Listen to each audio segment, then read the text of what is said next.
What's up, what's up? Okay, so check it out. We're gonna do a version of a margarita, and this margarita is inspired by two things. We're inspired by this incredible artwork by David Garibaldi, who, if you have not seen before, is this gentleman sitting right here. Yeah. This is badass, all right. Amazing painter. You've got to check out his work because it is just, there's so much emotion and so much raw feeling behind it. It's inspiring. And as you've been watching my videos, you know that I'm inspired by music and by culture and by whatever day it is that we're creating these drinks on. This gentleman right here is inspired by music as well and by different artists to create these paintings. And so we share a little bit of an interest there. So we're going to run with that. Okay? Yeah. So we're going to create a margarita. This margarita, however, even though it is inspired by that and it's inspired by David, I think it's more inspired by our bald heads and by the colors that are in this. So we're going to play with some berries because we want to splash of color, like you see right here on this black canvas. Is this beautiful splash of color on there? So we're gonna do a blueberry version of a margarita. And what's the name of the drink? What is the name of the drink? It is the BerryBaldi. That's right. I love the sound of that. It just rolls off. It's the BerryBaldi. Yeah. It's the BerryBaldi Margarita. Yeah. All right. So the BerryBaldi. So we're gonna start with fresh-ish blueberries, right? The more blueberries, the more color, but it's really up to you and how you want your taste to be. Okay, so I'm gonna just do about that much. What is that? A good half a handful for one drink. Okay. I'm gonna pull out 3 of those berries, of those blueberries, for garnish. So we'll save those for later. Just set those right off to the side there. All right. Okay. Now we're gonna go ahead and use Velvet Falernum. Velvet Falernum, you know this is my go-to for most of my cocktails. This is the mediator. This brings in the lime, it brings in cinnamon, it brings in clove, it just brings in amazing flavors, and it just ties everything together nicely. Okay, so this is the mediator, especially for a margarita. I think that this thing right here is what pulls a margarita together, and it's not used enough. All right. For this one, we're gonna go ahead and use half an ounce. There we go. I'm gonna splash that right on in. And we're gonna use a 1/4 ounce of Sloe Gin, which I learned recently because I'm slow to the game, that sloe is actually the name of a type of berry, which comes from the plum family. It's off of So slow just isn't like a term. I thought it was like, it might have been how they processed it. It was a slow. But it's a play on words. It's a play on it. Well, it's spelled with the E, and so that is the type of fruit. Yeah. You know, I like it. you do a little research and you learn some stuff, right? So we're just gonna do a 1/4 ounce. That's gonna add a little sweetness. I'm not really trying to get the flavor out of this too much. I really want the color of it more than anything, and a little bit of sweetness. So that's why we're throwing that in there. What does that taste like on its own? Is it just a sweet flavor? I would say yes. Mm-hmm. I don't think I've ever sipped it enough to go, oh, I really taste the notes of that that type of plum tree. I don't know that I ever have. I've always used it for color and sweetness, but that's I guess me just being ignorant. I don't know. So it's gonna be beautiful. Right. So that's where we're going. Now we're gonna muddle that. No, we're not. We're gonna throw in the lime. We're gonna do about a half ounce of lime in there. And depending on your lime and the yield of the juice of that lime, you might be able to get that with just 1/2 of a lime. So it just really depends. That's why I use my jigger. We are almost there, but not quite. And I guarantee you that a 1/4 of an ounce makes a difference. So we're not just gonna call that good. We're actually gonna cut into 1 more lime and make sure that we have a 1/2 ounce in there, because I've done it before where sometimes you squeeze it and you're like, oh man, I ended up with, you know, a 1/4 ounce too much. Oh, it'll be fine. And then all of a sudden that's all you taste is lime, you know, or vice versa. And all you taste is sweetener. So it really does make a difference to get that proper amount in there, right? So there we go, 1/2 ounce. Yes, there are some people that swear by the carton or the bottle or whatever. I'm about fresh lime. I gotta use my fresh limes. Right. That's the artisan in you. Right. It's gotta be. This is made by hand as a craftsman at work. That's right. That is right. So we're gonna muddle these in. I want to break these blueberries. I want to get the juices of those blueberries. Let me move this over here just a little bit. Okay. And I'm just gently kind of squishing each one of those little guys to get the juices to come out, to listen to their pain, watch them cry. I hear that. Right. And to get the color out of there. They're a martyr for our good times. Now, picking your tequila, it really depends on what you're blending into it, what type of fruit you're putting into it, so on and so forth. You could say like, oh my God, I have to have añejo every single time. It's aged the longest, whatever. Añejo sometimes is so smooth, you lose it in a drink like this, and you just need to sip that and just enjoy the flavor of that, right? Same with the Blanco. The Blanco, I'm gonna lose the Blanco, and I'm not gonna taste the agave. I really want to taste the tequila. I want to taste it, okay? So we're going with the Repisado. It's right there in the middle. It's got a little bit more color than what sometimes you want, because when I'm playing with drinks, I'm playing with color as well as flavor.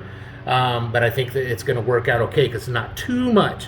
So we're still going to have a nice, vibrant, kind of fuchsia, magenta pink that's coming out of this, which is what is inspired out of this painting over here. But we're still going to taste that agave in there. So that's what we're going with, okay?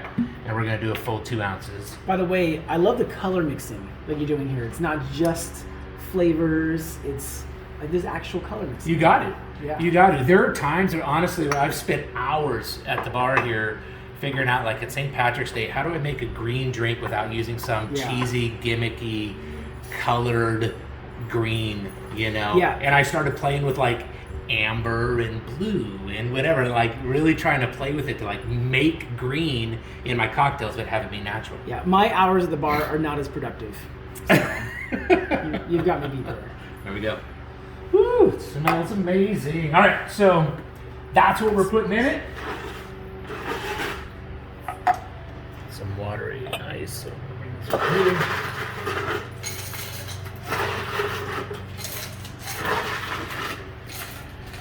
now, what I was talking with David about earlier, and one of the things that I love so much about his most recent line of paintings is the color palette that he's using in there, because it reminds me so much of my lighting designs in the theater world that I do, and dance world that I'm designing for. So having that stark black backdrop of my empty stage with no lights on, and then being able to hit a performer and see and light up their face just enough to see their facial expression, but then splash color in there so that you could now, you know, enhance the mood of the piece or whatever. Yeah. That's what I see in the paintings, and that's what I love so much about the paintings. And so it's important to me to play with those colors. So even though we're really pushing on this kind of purplish, pinkish color on here, we're gonna throw a big old rosy kind of bundle of mint in there, which is gonna pop. You're gonna get that green and that pink together, and it's really gonna pop. So quick question before you pour this. Yeah. Do you account for the color in here mixing with the ice? Yes. As being watered down and lighter than what you Absolutely. mixed? Yeah. It will certainly dilute. It's gonna get a bit lighter when it comes into here, and the type of ice you put in here. So I haven't iced this down yet. And I'm going to cheat a little bit right now for the video. We're just going to use the ice that I have in here. But for sure, because I'm going to ice this down with the crushed ice, it is going to dilute a little bit more when I shake it. If I were to actually throw large cubes in there, it's going to cool it more without diluting it, because it doesn't have as many edges to break off to then become water and dilute your drink. So it does make a difference how you shake it and what type of ice you use it. In the amount of time that I've been bartending, I've got, you know, cubed ice, blocked ice, crushed ice. I mean, every kind of ice you could imagine, because it does make a difference in the type of drink you're putting it in. Yeah, for sure.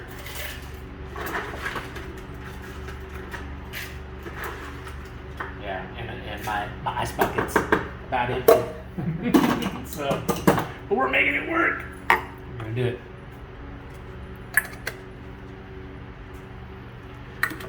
Give this thing a good shake.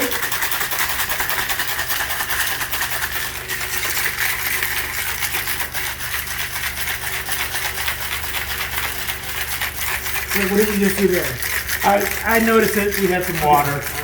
I didn't want the water. Know what's going on. Like, is he doing a switch and bait switch? And then boom, there it is. The drink's done. No.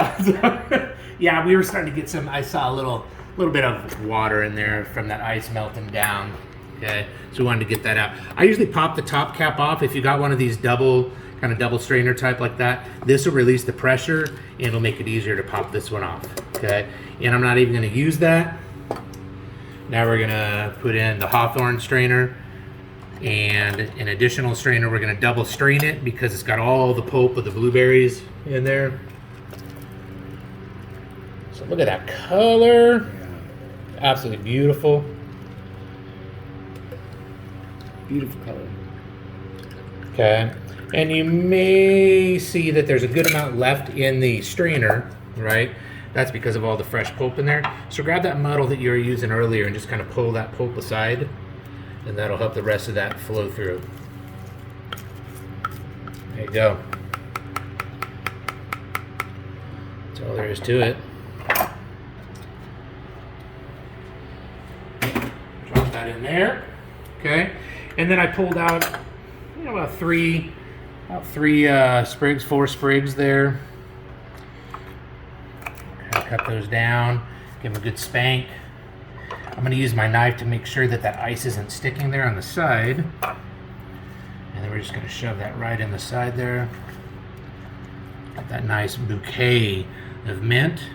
And we're going to take our fresh blueberries and just drop that right in the side like that.